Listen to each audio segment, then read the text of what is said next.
Para hoy tenemos el capítulo 20 sobre teoría cinética de los gases.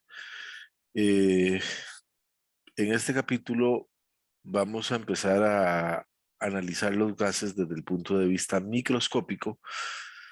Vamos a establecer una relación entre la energía cinética y la temperatura a nivel microscópico y vamos a ver justamente cómo es que relacionamos las propiedades microscópicas de los gases con las propiedades macroscópicas de los gases.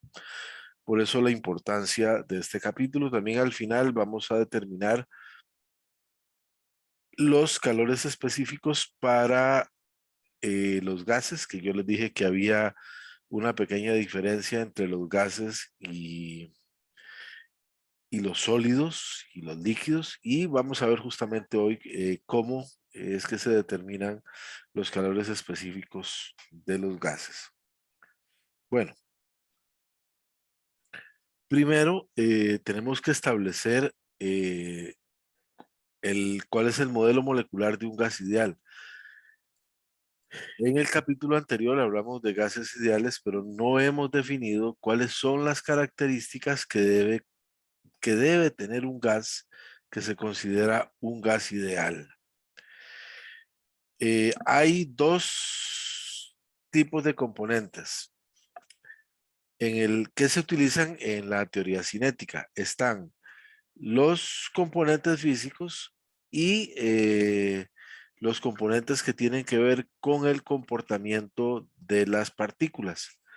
¿Cuáles son estos comportamientos? Bueno, en el caso de los comportamientos físicos, vamos a decir que el gas básicamente consiste en un número de moléculas idénticas y que esa cantidad de moléculas es muy grande, a pesar de que las moléculas pueden ser muy pequeñas. Cuando decimos es grande, bueno, ¿a qué nos referimos? Podríamos estar hablando perfectamente de un número de Avogadro. Y cuando hablamos de un número de Avogadro, estamos hablando en el orden de 10 a la 23. Vamos a decir que la separación entre esas partículas es muy grande también comparada con las dimensiones.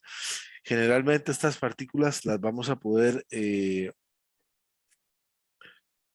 modelar como partículas puntuales y en un recipiente lo suficientemente grande como para que 10 a la 23 partículas tengan un número de separación lo suficientemente grande. Y vamos a decir que las moléculas ocupan un volumen despreciable. O sea, que es justamente lo que quiero decir cuando estoy expresando que hay una gran cantidad de moléculas, pero que la separación de entre ellas es muy grande. Entonces, si yo comparo el volumen del número de Avogadro de partículas que yo tengo ahí con el volumen del recipiente, voy a decir que prácticamente el volumen que ocupan esas moléculas es un volumen despreciable. Ahora, con respecto al comportamiento de los componentes, vamos a decir en primer lugar que esas moléculas obedecen las leyes del movimiento de Newton. De hecho, ahorita, cuando empecemos a hacer algunos análisis, vamos a ver que vamos a empezar aplicando justamente las leyes de Newton. Y vamos a decir también que cualquier molécula se puede mover con cualquier rapidez en cualquier dirección.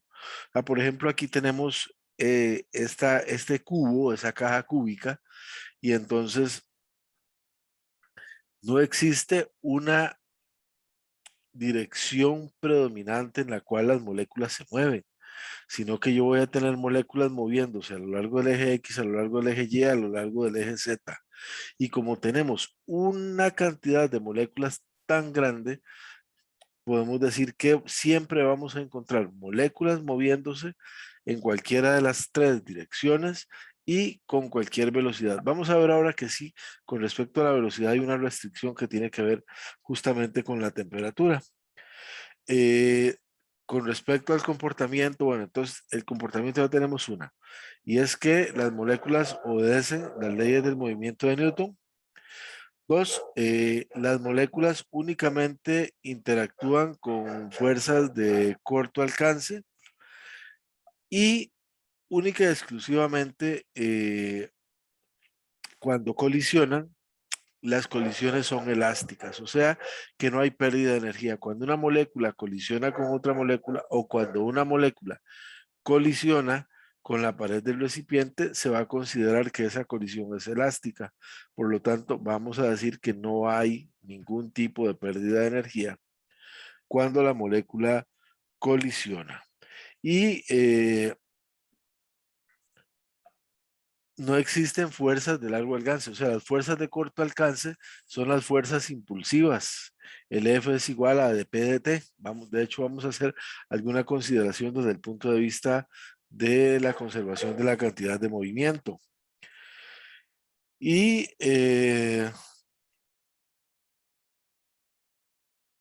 no, al decir que no hay fuerzas de largo alcance, básicamente lo que estamos diciendo es que las moléculas no son afectadas por, ¿qué puede ser una fuerza de largo alcance? La fuerza gravitacional. O si estuvieran cargadas eléctricamente, que este no es el caso, tampoco van a estar sujetas a fuerzas o a interacciones de tipo eléctrico. Entonces, una molécula o un átomo, porque básicamente vamos a ver que son principalmente los átomos, que cumpla con todas esas características, entonces vamos a considerar que es un átomo de un gas ideal. ¿Y por qué digo un átomo? Porque básicamente los gases que más se parecen a los gases ideales son los gases nobles. Y los gases nobles son átomos y no son moléculas. Cuando metemos una molécula, tenemos que empezar a meter algunas condiciones como la rotación, como la vibración, pero un átomo es lo que más se puede simular a a una partícula que sea puntual. Entonces, no voy a decir que el oxígeno diatómico, que el nitrógeno diatómico no se comportan como un gas ideal. Sí, pero lo que más se parece a un gas ideal va a ser un gas noble. Entonces, a partir de ahora, todos los desarrollos que vamos a hacer consideran que estamos trabajando con una molécula o con un átomo de un gas que cumple tanto las componentes físicas como el comportamiento de las componentes que justamente les acabo de mencionar. Y entonces vamos a empezar a analizar qué pasa con una partícula en una caja.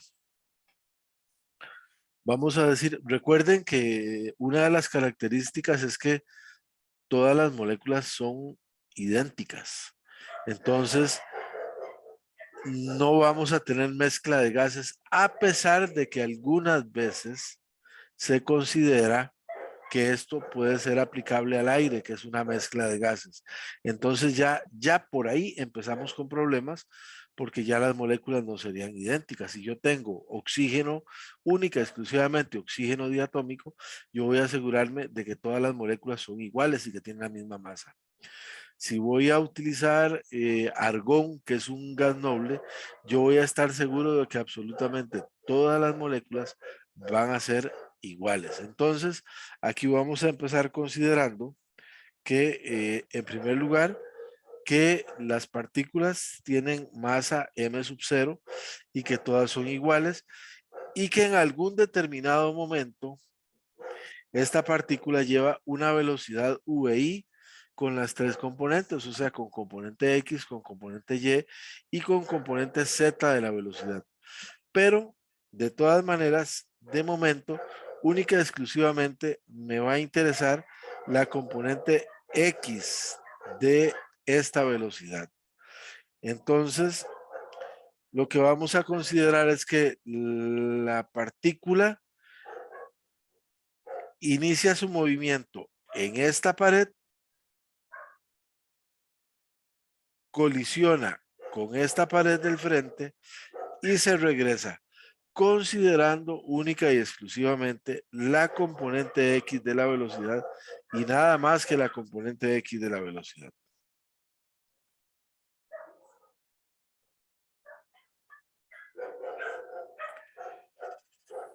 Bueno, entonces lo que vamos a hacer es calcular la cantidad de movimiento, la conservación de la cantidad de movimiento para la partícula que se mueve a lo largo del eje X. Entonces, vamos a decir que delta P, recuerden que es P final menos P inicial. Al final del movimiento, la partícula se mueve a lo largo del eje X negativo. Entonces, por eso estamos poniendo menos m sub 0 vxi menos por el menos de la ecuación m0 vxi. Entonces, este sería el P inicial, el P final.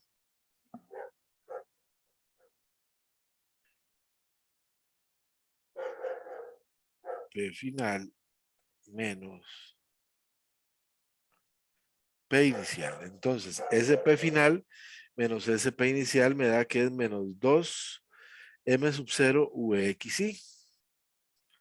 Ahora, para la fuerza impulsiva, vamos a decir que F delta T es igual a delta P. Entonces, ya de ahí tengo una expresión para poder obtener un delta T. Entonces, vamos a decir que delta T es 2D entre Vxi, donde recuerden que Vxi es la velocidad a lo largo del eje X. Entonces, tenemos que F delta T es igual a 2m sub 0 Vxi. ¿De dónde? Vean, ahora se van a hacer un montón de desarrollos, pero lo importante son los resultados que vamos a obtener al final. ¿De dónde sale este 2D? Porque habíamos dicho que la partícula comienza en un lado de la caja, colisiona con la otra tapa y se regresa. Y el cubo donde está metido es un cubo que mide de lado, mide D.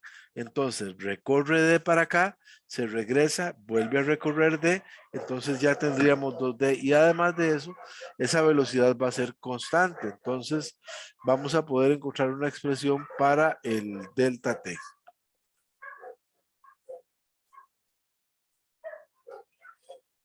Entonces me va a quedar que delta T es 2D entre Vxi.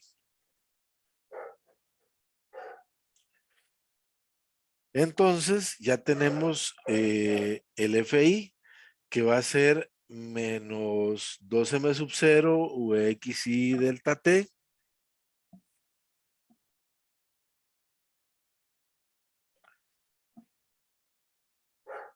Y si ponemos el delta T, que es este 2D entre Vxi, y lo sustituimos aquí, o sea, lo que estamos haciendo básicamente es cogiendo este delta T y sustituyéndolo aquí en esta ecuación. Bueno, que ahí yo creo que ahí se ve el delta T. Entonces, al sustituir ese delta T ahí, nos va a quedar esta expresión de acá,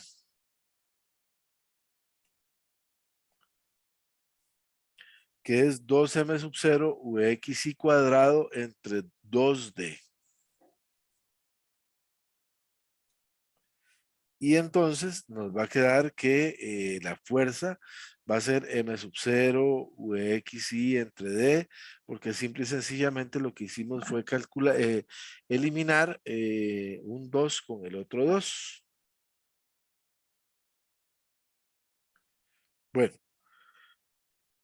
entonces lo que habíamos hecho fue calcular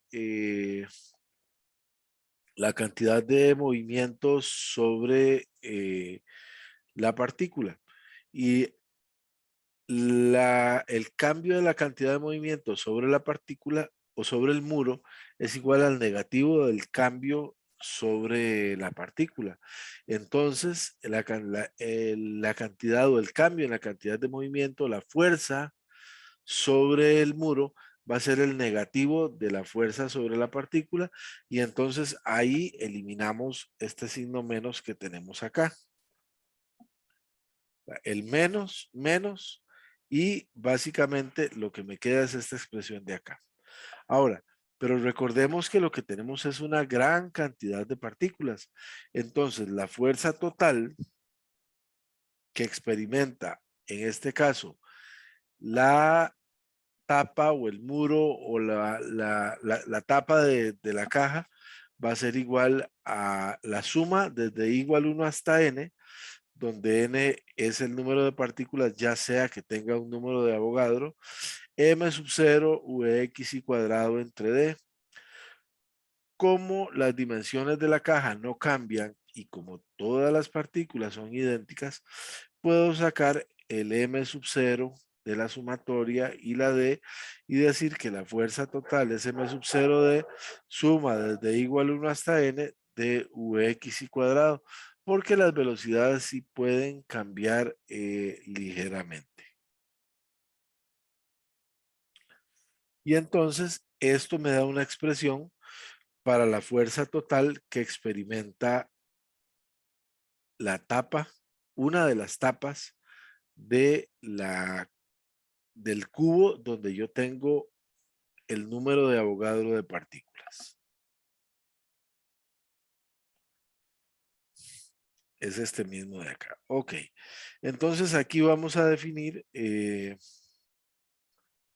la Vx promedio al cuadrado. Y esa Vx promedio al cuadrado, pues entonces va a ser la suma desde igual 1 hasta n de Vxy y por supuesto que si lo que quiero es un promedio, tengo que dividir entre el número de partículas que yo tengo. Entonces, la suma desde igual 1 hasta n de Vxy me va a dar entonces n, que es el número de partículas, por el Vx cuadrado. Entonces, ya puedo esta expresión que la tenía aquí como f igual m sub 0 de suma desde igual de 1 hasta n de vxy, ya la puedo reescribir como m sub 0 de n. Recuerden que el n mayúscula es el número total de partículas por el vx cuadrado. Y ahora como la molécula o la partícula o el átomo tiene velocidad en las tres posibles direcciones, o sea, a lo largo del eje X, a lo largo del eje Y y a lo largo del eje Z, entonces vamos a decir que la velocidad es la velocidad Vxy cuadrado más la velocidad Y cuadrado más la velocidad Zi cuadrado.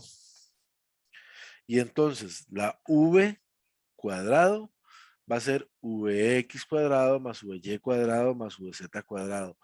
Y aquí hay algo muy importante y lo importante es que como estamos trabajando con un número de partículas tan grandes, las partículas no tienen una predilección acerca de la dirección de movimiento. O sea, vamos a tener igual cantidad de partículas moviéndose a lo largo del eje X con una determinada velocidad, lo mismo en el eje Y, lo mismo en el eje Z. O sea, no hay ninguna razón para que las partículas decidan moverse, por ejemplo, única y exclusivamente a lo largo del eje Y no decidan moverse a lo largo del eje X ni a lo largo del eje Z, sino que en promedio siempre vamos a tener una gran cantidad de moléculas o un tercio de las moléculas que se mueven en una dirección, otro tercio que se mueve en otra dirección y otro tercio que se mueve en otra dirección. Entonces, vamos a decir que, bueno, esto no está aquí, pero lo voy a poner, que Vx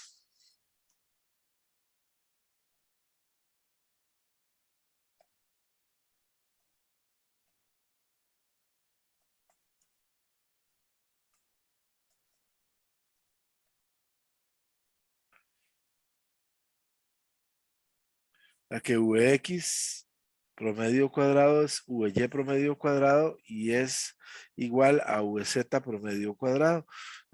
Eso lo que me indica es que las partículas no tienen ninguna dirección predominante en la que se quieran mover, sino que básicamente en promedio se mueven en las tres direcciones. Entonces, ¿qué es lo que tenemos? Vamos a, aquí debió haber dicho igual. Yo creo que esto es un error aquí debió haber dicho igual. Vx promedio cuadrado igual Vy promedio cuadrado igual Vz promedio cuadrado.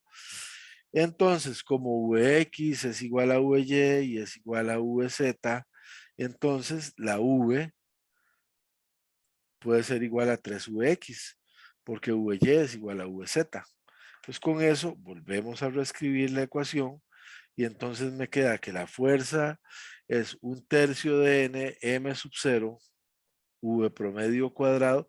Vean que aquí ya desaparece el subíndice x y estamos trabajando con la velocidad vectorial v promedio cuadrado entre d. Si recordamos que la presión es igual a la fuerza entre el área y recordamos que la partícula está en una caja cúbica, entonces del lado D, el área va a ser igual a D cuadrado. Entonces vamos a calcular la presión simple y sencillamente dividiendo esta expresión de aquí arriba entre D cuadrado.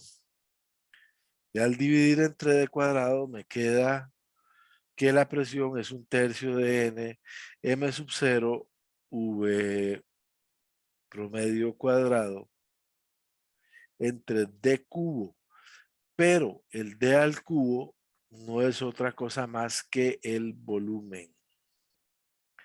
Entonces esto me va a quedar que es 1/3 de el número de partículas, el número total de partículas, que es la n mayúscula, entre el volumen por m sub 0 v promedio cuadrado. Entonces, yo lo que estoy haciendo aquí es reacomodando la ecuación para que esto me quede como una energía cinética y entonces relacionar la presión directamente con la energía cinética de las partículas. Entonces, ¿qué es lo que me está estorbando ahí? Me está estorbando eh, ese 2 que está por ahí, o hace falta un 2. Entonces, lo que hago es multiplicar por 2, dividir entre 2, y entonces me queda que la presión es 2/3 de n entre v por 1/2 de m sub 0 v promedio cuadrado. Y esto que está aquí no es otra cosa más que la energía cinética. A esta le vamos a llamar energía cinética traslacional. Vean que es 1/2 de m sub 0, donde m sub 0 es la masa de una partícula por la velocidad promedio al cuadrado. Entonces, estoy relacionando una propiedad macroscópica como es la presión con una propiedad microscópica como es la energía de cada una de las partículas que componen el gas. Pero a su vez,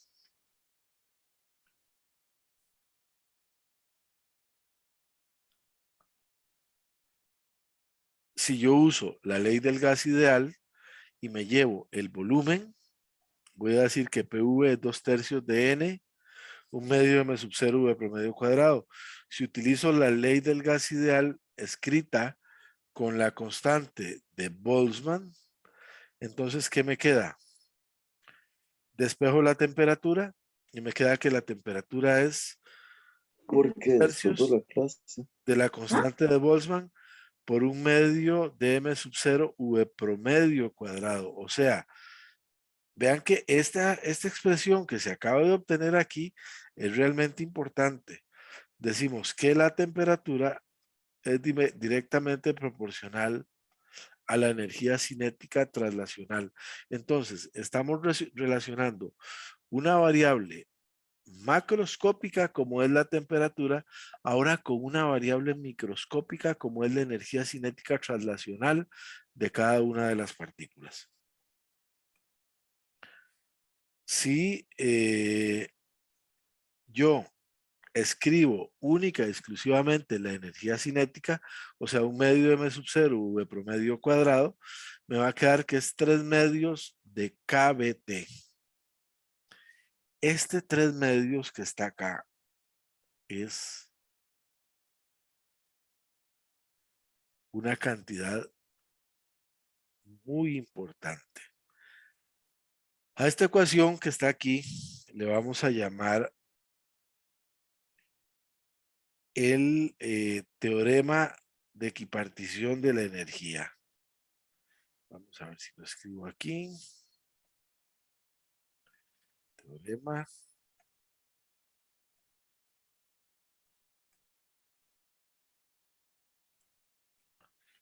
de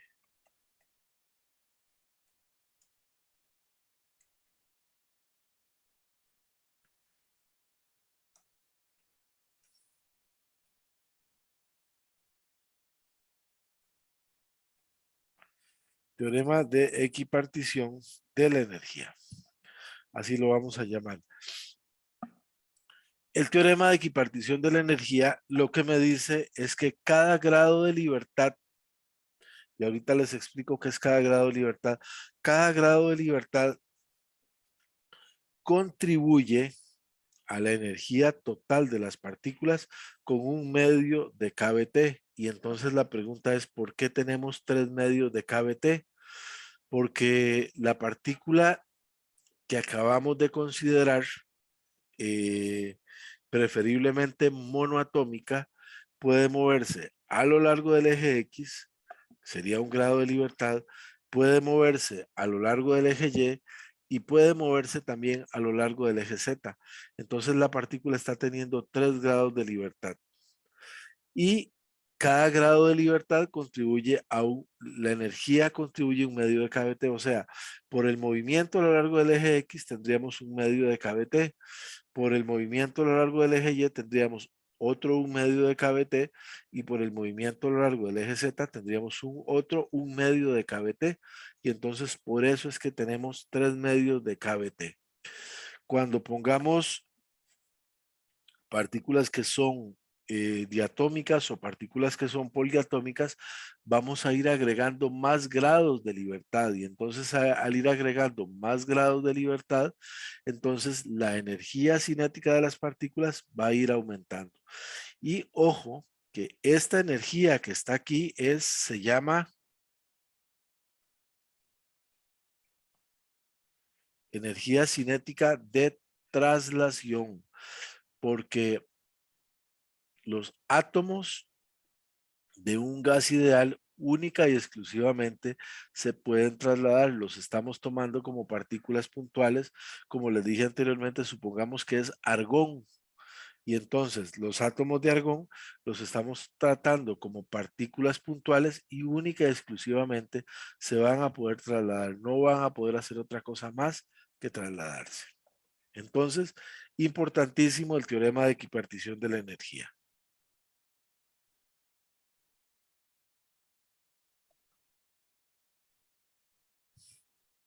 Entonces vean que esto exactamente era lo que les estaba diciendo.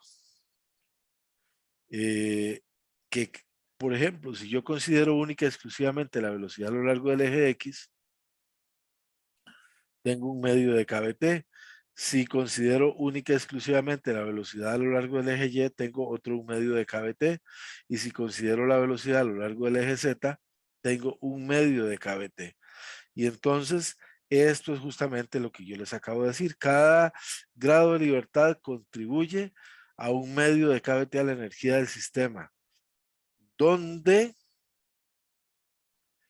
los grados de libertad están asociados con la traslación, la rotación y la vibración de las moléculas.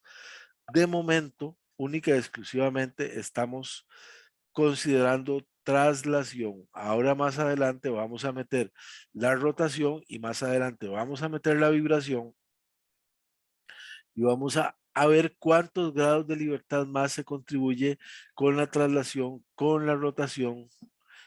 Perdón, con la traslación ya sabemos que son 3. Vamos a ver cuántos grados de libertad más hay con la rotación y cuántos grados de libertad más hay con la vibración.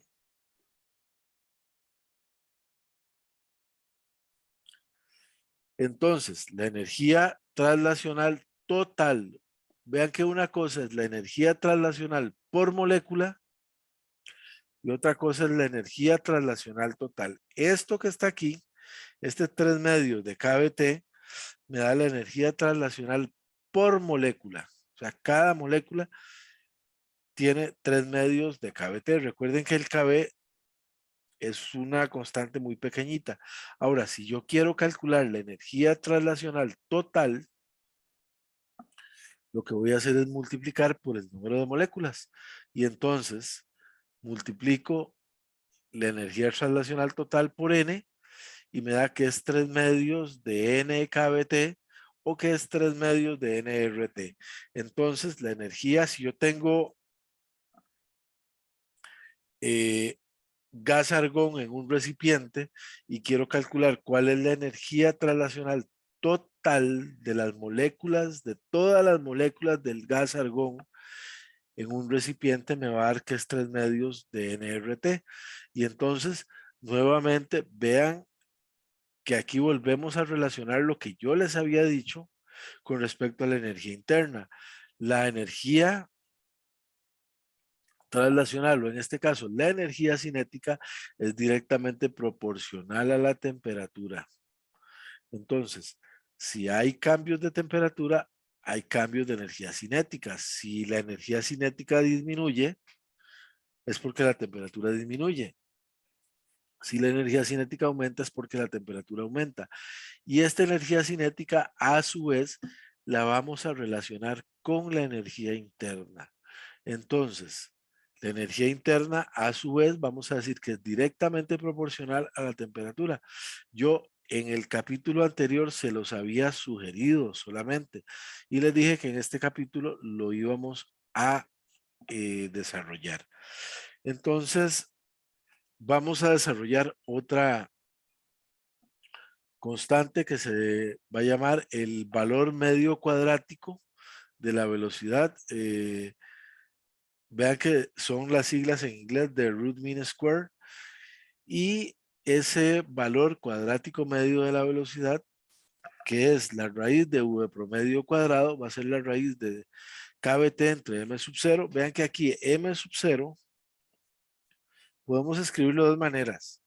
Cuando ponemos m sub 0, esta es la masa de una partícula. O sea, si tuviéramos gas argón, entonces sería la masa de un átomo de gas argón. También lo podemos escribir como 3RT entre M. Esta M mayúscula ya no sería la masa de un átomo de gas argón, sino que sería la masa molar del argón. Y esa masa molar del argón la vamos a poder localizar fácilmente en la tabla periódica. Entonces, aquí hay algunos valores de las velocidades medias cuadráticas para algunos gases como el helio, como el hidrógeno, como el helio, como el H2O, o sea, el agua, la masa molar, como el neón, que es un gas noble. Y vean que esas velocidades andan en el orden de 300, 400 a 500 metros por segundo a velocidad, a temperaturas en el orden de los 20 grados Celsius. Bueno, la pregunta es, ¿por qué no nos hacen daño? O sea, en este momento, ahí donde ustedes están y donde yo estoy, tenemos moléculas que nos están pegando a velocidades que están en el orden de 500 metros por segundo. No nos hacen daño porque las masas de esas moléculas están en el orden de 10 a la menos 27. Entonces, la cantidad de movimiento que tienen es tan pequeña que no podemos sentir que por toda nuestra cara o por todo nuestro cuerpo en todo momento están colisionando moléculas que están a velocidades cercanas a los 500 metros por segundo.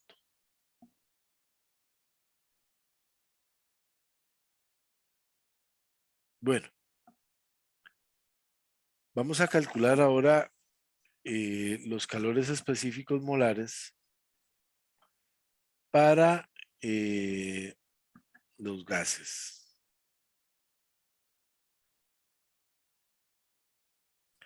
Yo les había dicho que los gases tenían un comportamiento ligeramente diferente. Entonces, para eso vamos a considerar estas dos isotermas que tenemos aquí.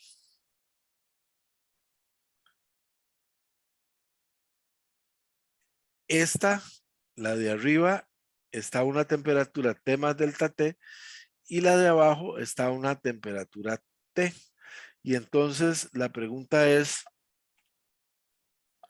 ¿cómo podemos pasar de una isoterma a la otra? Vean que ahí hay tres posibilidades.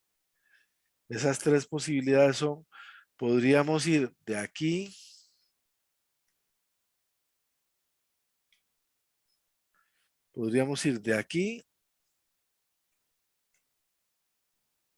a través de la trayectoria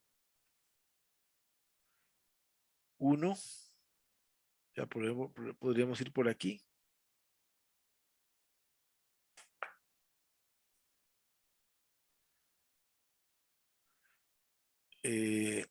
Vamos a hacer esto un poquito más pequeño, si no, no me va a servir.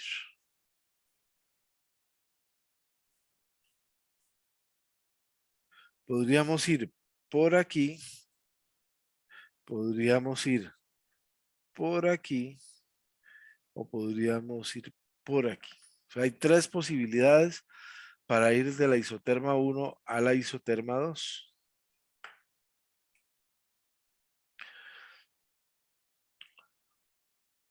Aquí tenemos dos opciones que son muy viables. Podríamos ir con un proceso a presión constante, que sería el de abajo, o sea, este de aquí es P constante, o sea, isobárico.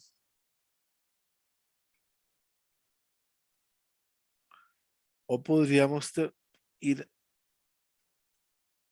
a volumen constante. Son como las dos opciones que tenemos, ir a presión constante o ir a volumen constante.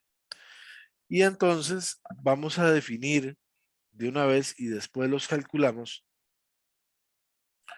los calores específicos molares para los gases. Ojo que aquí la diferencia es que van a ser molares.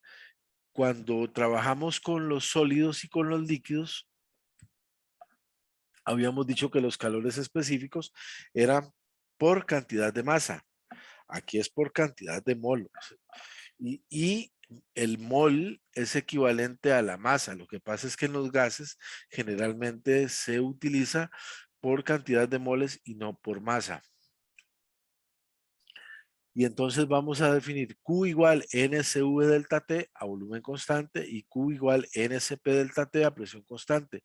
El CV se llama el calor específico molar a volumen constante y el CP se llama el calor específico molar a presión constante. O sea, los calores específicos de los gases van a depender de el proceso que yo esté realizando con el gas.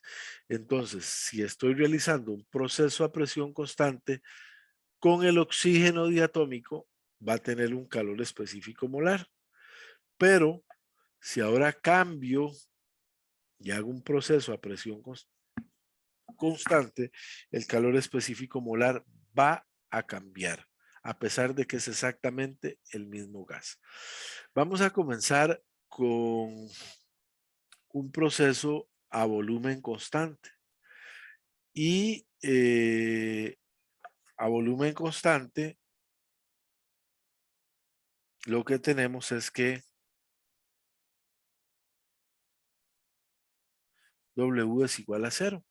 Y por eso entonces la ecuación de la primera ley de la termodinámica me dice que me dice que el cambio de energía interna es igual a Q más W, como W es igual a 0, entonces me queda que el cambio de energía interna es igual a NCV delta T. Esta es una ecuación que yo puedo aplicar en cualquier momento.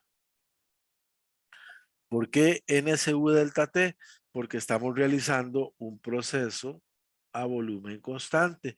Y ya yo por definición dije que a volumen constante el calor es NCV delta T. Entonces, por la ecuación de la primera ley de la termodinámica, el cambio de energía interna va a ser igual a NCV delta T. Pero ya habíamos encontrado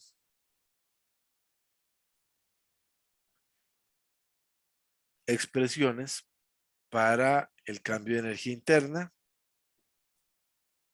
Y el cambio de energía interna es igual a la energía translacional total. Y entonces nos va a quedar que la energía interna, que es 3 medios de NKBT, es 3 medios de NRT. Y por lo tanto, si yo sustituyo en la ecuación, me va a quedar que el calor específico molar a volumen constante para un gas ideal monoatómico. Ojo que estamos trabajando de momento con un gas monoatómico, es 3 medios de R. Este 3 medios está relacionado con los 3 grados de libertad que tiene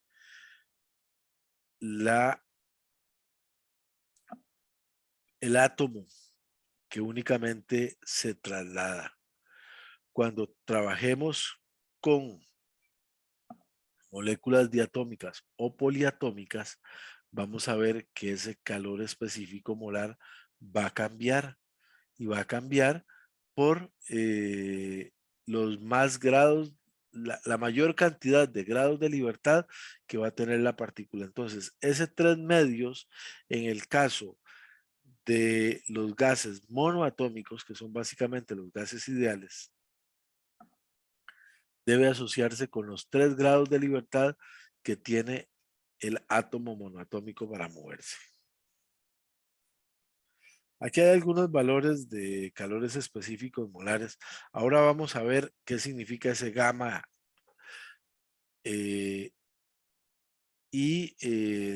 vamos a ver, justamente vamos a calcular el CP. O sea, el CP es el calor específico molar a presión constante. Ya los tenemos a volumen constante, aunque aún no los hemos definido para los gases diatómicos y para los gases poliatómicos, tal y como está en esa tabla. Pero ahora lo vamos a hacer en un ratito. Bueno, vamos a calcular ahora el calor específico molar de un gas a presión constante. Entonces comenzamos otra vez con la ecuación de la primera ley de la termodinámica, que me dice que el cambio de energía interna es igual a Q más W. Q ahora va a ser NCP delta T. Y el W, como es un proceso a presión constante, es menos P delta V. El P delta V lo puedo poner como NR delta T. Y ya acabamos de ver hace un ratito que el cambio de energía interna lo puedo expresar como NCV delta T. Entonces me queda NCV delta T igual NCP delta T menos NR delta T. Y si despejo ahí el CP, me queda que CP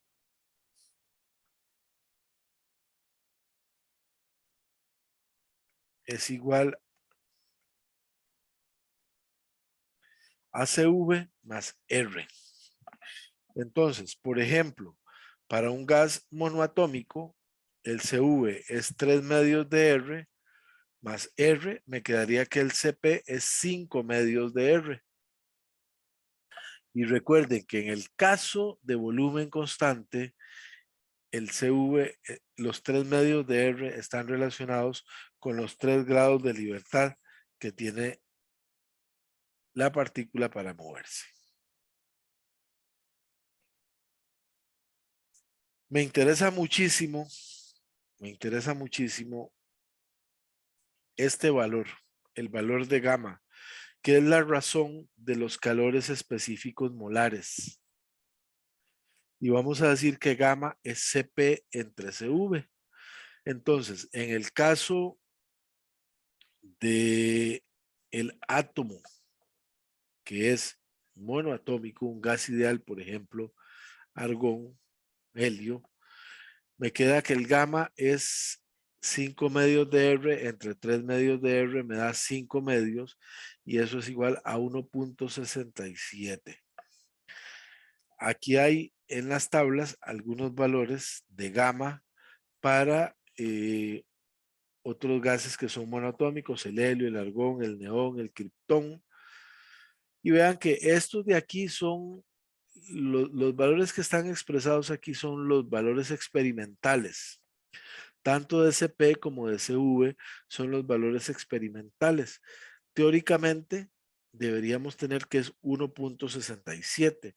Y vean que el valor experimental en el caso del gamma anda muy parecido al valor teórico. Vamos a ver que en el caso de los gases diatómicos y poliatómicos también anda muy parecido el valor de Cp y el valor de Cv.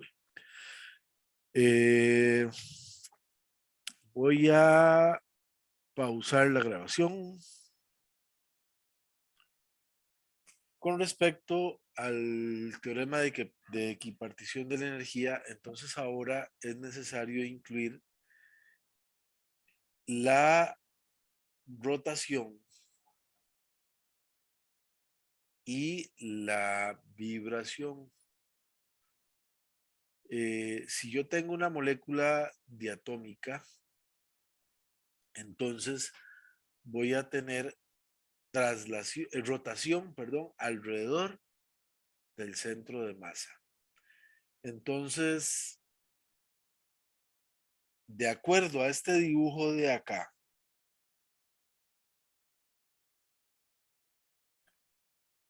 yo quiero que alguien me diga cuántos grados de libertad más se aportan debido al movimiento de rotación. O sea, esto sería aplicable para una molécula diatómica. ¿Quién me dice cuántos grados de libertad más tenemos si la molécula es diatómica?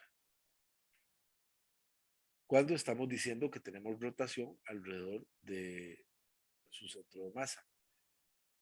Con solo ver ese dibujito lo podemos ver claramente. ¿Quién me dice?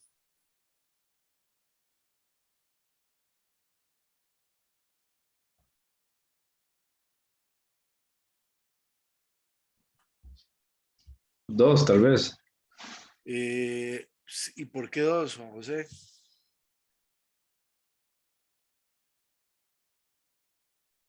No sé realmente, no estoy seguro. Tal vez. Ve el dibujo, ve el dibujo.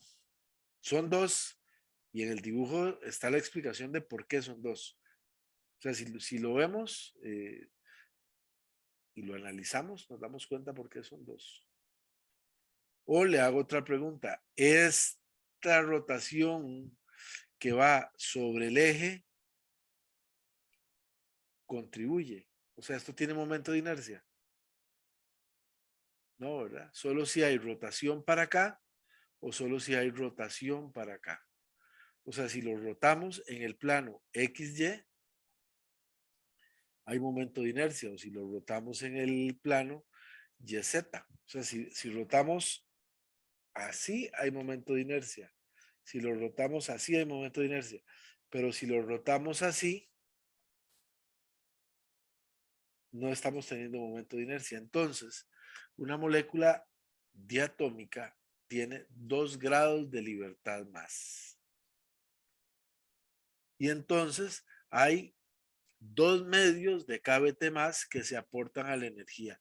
Recuerden que la energía translacional, ya sea que la molécula sea diatómica o poliatómica, la translacional es 3 medios de nRT o 3 medios de kBt. Pero tenemos que tomar en cuenta que ahora la energía total es Si la molécula es diatómica, sería la energía translacional más la energía de rotación alrededor de su centro de masa, aunque la energía translacional sigue siendo la misma. Entonces ahora tenemos que la energía interna va a ser igual a 5 medios, porque estaríamos diciendo 3 medios más 2 medios, 5 medios de NRT o 5 medios de NKBT. Este 5 medios que está aquí, o específicamente el 5, se refiere a los grados de libertad. Tengo 3 grados de libertad por traslación y 2 grados de libertad por rotación.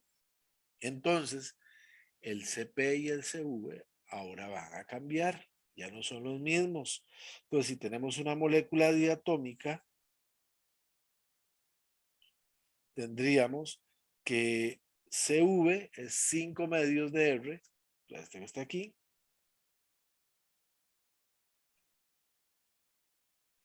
y entonces CP como SV más R sería 7 medios de R. Eso es para la molécula diatómica. Aunque, por ejemplo, en el caso de la molécula diatómica son 3 medios de R de traslación y 2 medios de R de rotación. Entonces, si yo tuviera una molécula diatómica y me piden calcular la energía translacional, la energía translacional sigue siendo 3 medios de R. Ahora, si me piden la energía interna o la energía total, ahí sí sería 5 medios de R, porque esa debería incluir la energía de traslación más la energía de rotación. Entonces, para el caso de la molécula diatómica, el gamma cambia. Y gamma sería 7 medios de R entre 5 medios de R me da 7 quintos, que eso es igual a 1.4.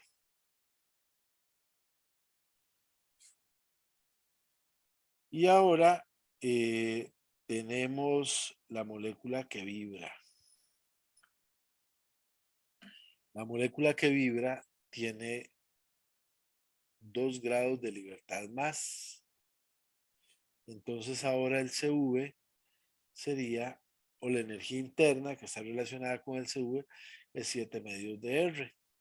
Entonces, este 7 que está aquí está relacionado con 3 grados de libertad de traslación más 2 grados de libertad de rotación más 2 grados de libertad de vibración. Entonces 3 y 2, 5 y 2, 7. Aquí están los 7 grados de libertad. Entonces, la molécula poliatómica, el CV sería 7 medios de R. Y entonces, si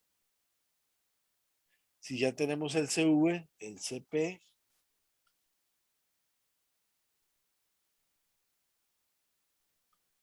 CV más R, sería 7 medios de R más 2, 9 medios de R.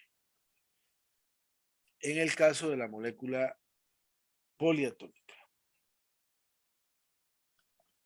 Entonces, bueno, y el gamma también cambia, que sería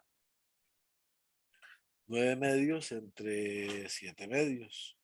Entonces, nos devolvemos a la tabla que teníamos anteriormente y aquí ya vemos los valores de gamma.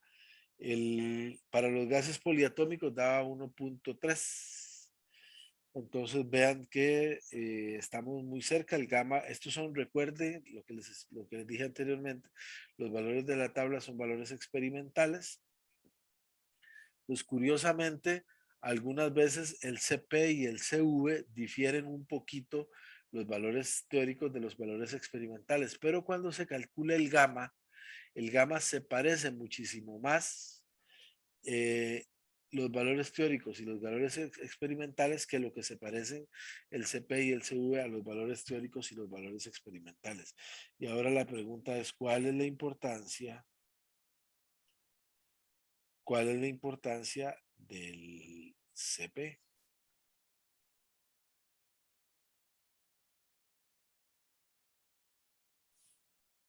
La importancia del CP está relacionada con los procesos adiabáticos. Recuerden que cuando vimos el capítulo de primera ley de la termodinámica, en ningún momento hablamos de cómo se calcula el trabajo en los procesos adiabáticos. Y yo les dije que todavía nos hacía falta algo para poder determinar los procesos adiabáticos. Y ese algo que nos hacía falta justamente era el gamma, que es la razón de los calores específicos molares. En un proceso adiabático, tenemos que PV a la gamma es igual a una constante. Vean que esto se parece a la ley de Boyle, nada más que la ley de Boyle, el exponente de la V es un 1. En la ley de Boyle tenemos que P por V es igual a una constante. En el proceso adiabático tenemos que P por V a la gamma es igual a una constante. Entonces, gamma puede ser 1.67 para un gas monoatómico, puede ser 1.4 para un gas diatómico, puede ser 1.33 para un gas poliatómico. Entonces, la pendiente de una adiabática siempre va a ser más pronunciada que la pendiente de una isotérmica, porque el P por V a la gamma, el P por V igual a una constante representa un proceso isotérmico. Y entonces aquí tenemos los dos casos. Aquí tenemos dos isotérmicas. Tenemos esta isotérmica que tiene una temperatura T final y esta isotérmica que tiene una temperatura T inicial. ¿Cómo puedo pasar yo de una isotérmica a la otra? A través de una adiabática. Entonces, para dos gráficas PV que salgan del mismo punto, como es el caso de acá, ¿cuál es la adiabática y cuál es la isotérmica? La adiabática siempre es la que tenga mayor pendiente. La que va por arriba, que tiene una menor pendiente, porque el exponente de la U es 1, es la isotérmica. Entonces esa es la manera que nosotros tenemos para poder distinguir entre una adiabática y una isotérmica. Entonces, tenemos en los procesos adiabáticos podemos decir P inicial, U inicial a la gamma igual P final, V final a la gamma. Y también tenemos la expresión T V inicial a la gamma menos 1 es igual a una constante. Entonces yo podría eventualmente escribir 1 V1 a la gamma menos 1 igual T2 V2 a la gamma menos 1.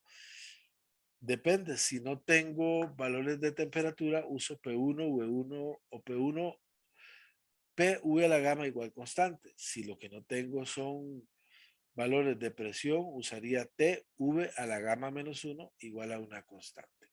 Entonces, eso es única y exclusivamente aplicable si yo tengo una adiabática. Si no es una adiabática, eso no lo puedo utilizar. Y entonces ahora la pregunta es, ¿cómo calculamos el trabajo? Para calcular el trabajo de una diabática, pues básicamente lo que tenemos que hacer es hacer la integral de, recuerden que, vamos a ponerlo aquí,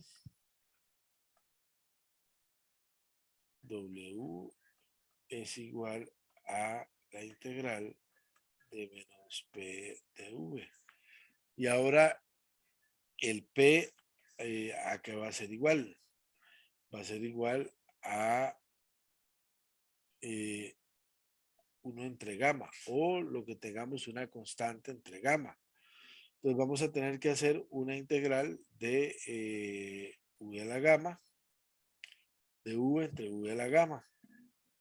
Yo no la voy a hacer aquí, pero creo que en el libro tampoco está hecha, pero sí les voy a poner cuál es la expresión para calcular el trabajo en procesos que son adiabáticos.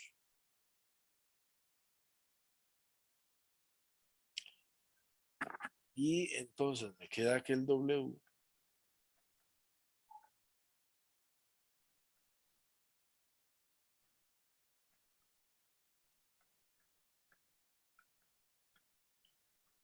va a ser igual a P final, V final, menos P inicial, V inicial. 1 entre gamma menos 1, P final, V final, menos P inicial, V inicial. Esa va a ser la expresión para calcular el trabajo que es adiabático. Recuerden que la característica del trabajo adiabático es que Q es igual a 0. Y entonces con eso ya completamos lo que nos hacía falta. Ya sabemos cómo calcular el trabajo en un proceso isotérmico, cómo calcular el trabajo en un proceso adiabático, cómo calcular el trabajo en un proceso isobárico, y ya sabemos que en el proceso isocórico a volumen constante no se realiza ningún trabajo. Entonces, esto era lo que nos faltaba como para terminar de tener todas las expresiones para los procesos de trabajo, en este caso el adiabático.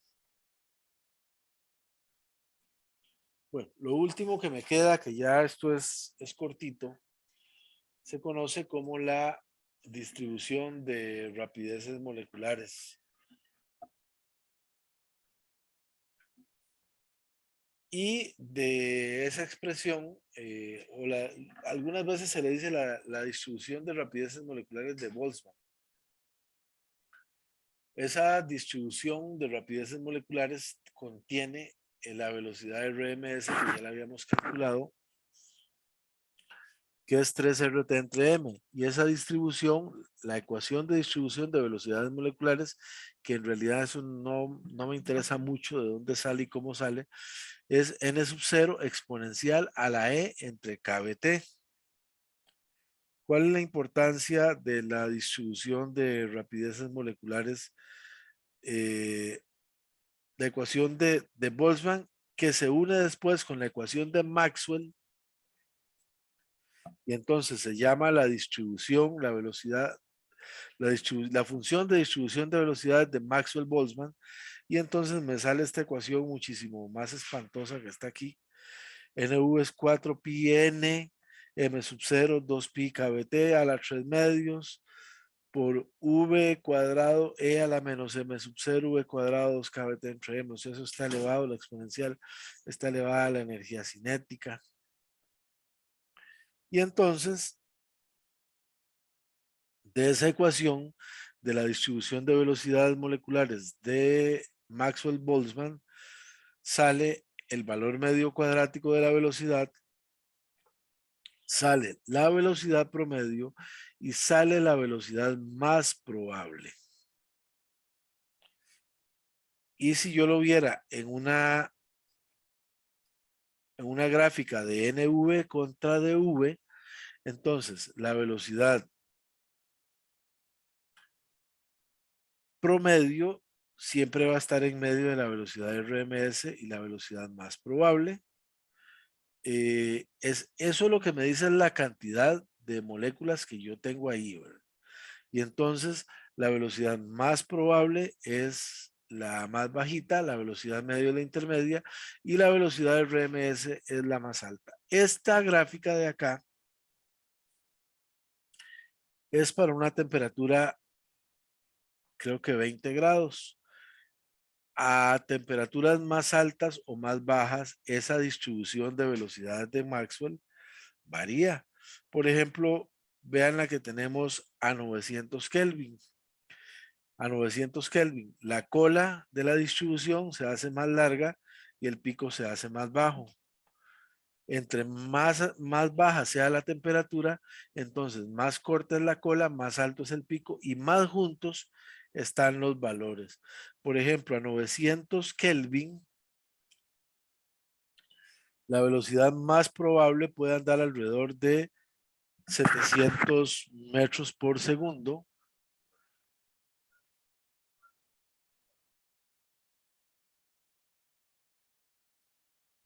La velocidad promedio anda un poquito superior a los 800 metros por segundo y la velocidad de RMS anda casi cercana a los 900 metros por segundo.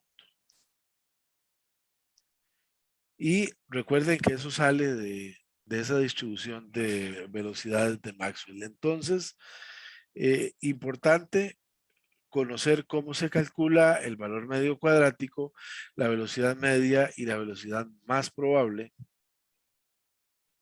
con la distribución de velocidades de Maxwell. Y creo que con esto damos por finalizado este capítulo de teoría cinética de los gases.